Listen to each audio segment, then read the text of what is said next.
Neemuch today में आपका स्वागत है।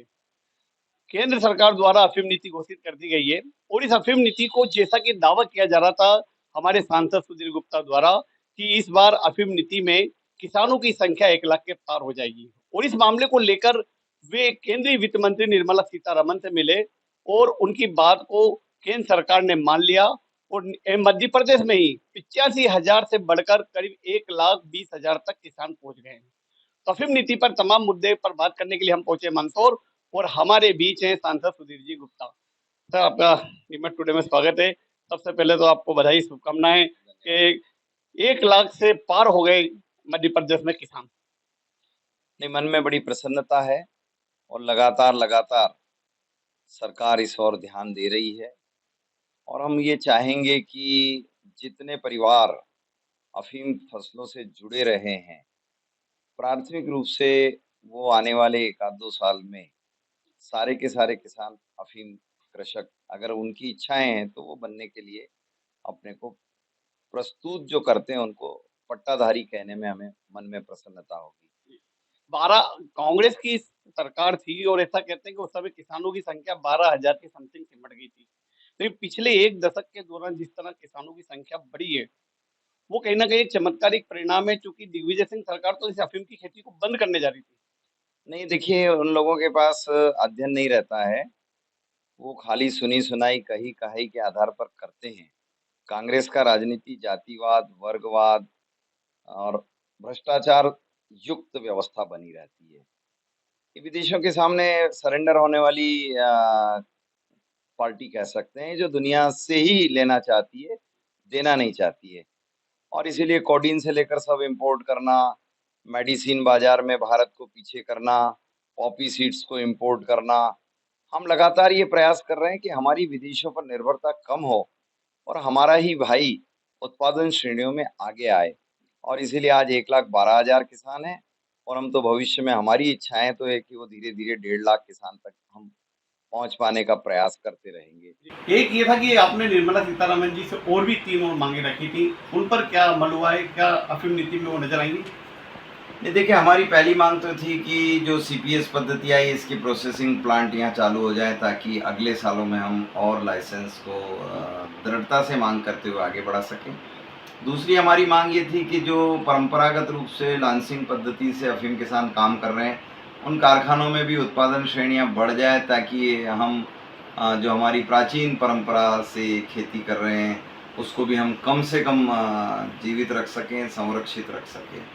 और ये हमारी मांग हमेशा बनी ही रहेगी। जी जी। अच्छा, एक चीज़ और है कि अभी जैसे एक बड़ा दूसरा पार्ट आता है ओपियम फैक्ट्री का। अब चूंकि किसानों की संख्या बढ़ रही है, ओपियम फैक्ट्री की जांच रिपोर्ट निकलेगी और जांच रिपोर्ट में मार्फिन की मात्रा बढ़ाने का काम नहीं चलेगा, घटाने का इसकी जांच होगी, तो वहाँ एक भ्रष्टाचार का बड़ा अड्डा चलता है। बाहर दलाल सक्रिय होते हैं, किसानों से सूदखोरी रिश्वतखोरी होगी। इसको कम करने के लिए, इसको पारदर्शिता करने के लिए ओपियम फैक्ट्री इसमें से अपनी कोई चर्चा चल रही है, ऐसा कोई किसानों को ज़्यादा से ज़्यादा लाभ मिले और रिपोर्ट के नाम पर उनसे पैसों की वसूली नहीं की जाए। नहीं, देखिए इस बार आपने देखा होगा कि इन्हें चांस ही नहीं मिला। जैसे ही किसानों ने अफीम तुलवाया कुछ ही दिनों में उसके हाथ में रिपोर्ट आ गया। तो जब लंबा समय लगता था तो आखिरकार कई चर्चाओं के माध्यम से लोग रास्ता निकालते थे। लाइसेंस हमने ऑनलाइन दिए हैं, सीपीएस 5 साल के लिए दिए हैं। किसी किसान ने अगर अफीम खेत में थोड़ा ज़्यादा बो लिया तो उसको 5% का छूट दिया है और किसान के खेत में अफीम का नब्ती उसकी जड़ से करना शुरू किया है, जो कई बार पत्तों से करके डराया जाता था। तो ऐसे कई चीज़ों को हमने सुधार किया और अफीम तोल केंद्रों पर अफीम देने के बाद अतिशीघ्र उनके परिणाम आ जाएं। कौन किससे बात करेगा, ये समय नहीं मिलेगा। नामांतरण की प्रक्रिया को हमने कोर्टों की वहाँ पे से उठाकर सिर्फ फ़ोटो परिवार के साथ खिंचवा कर परिवार की कंसेंट ले लो, उसके आधार पर किसी को भी नामांतरण हो जाता है। तो संभावनाएं लगभग 0 कर दी। कैमरे लगा दिए हैं, अफीम विभाग के अधिकारी कानों में बात करते हुए पाए जाएं, ऐसे दृश्य समाप्त कर दिए। अपनी टेबल पर बात करिए, सबके सामने बात करिए। तो कुल मिलाकर कैमरे हुए हैं, अफीम के कोडिंग डिकोडिंग को स्ट्रॉन्ग किया है और मैं समझता हूँ धीरे धीरे ये सब समाप्त होगा और किसान भाइयों को भी थोड़ी सतर्कता रखनी चाहिए। किस बात का पैसा भाई, लाइसेंस अगर अधिकारी दे दे तो बहुत मेहरबानी उसकी। नीति तो सरकार ने बनाई है, अधिकारी कहाँ से दे देगा।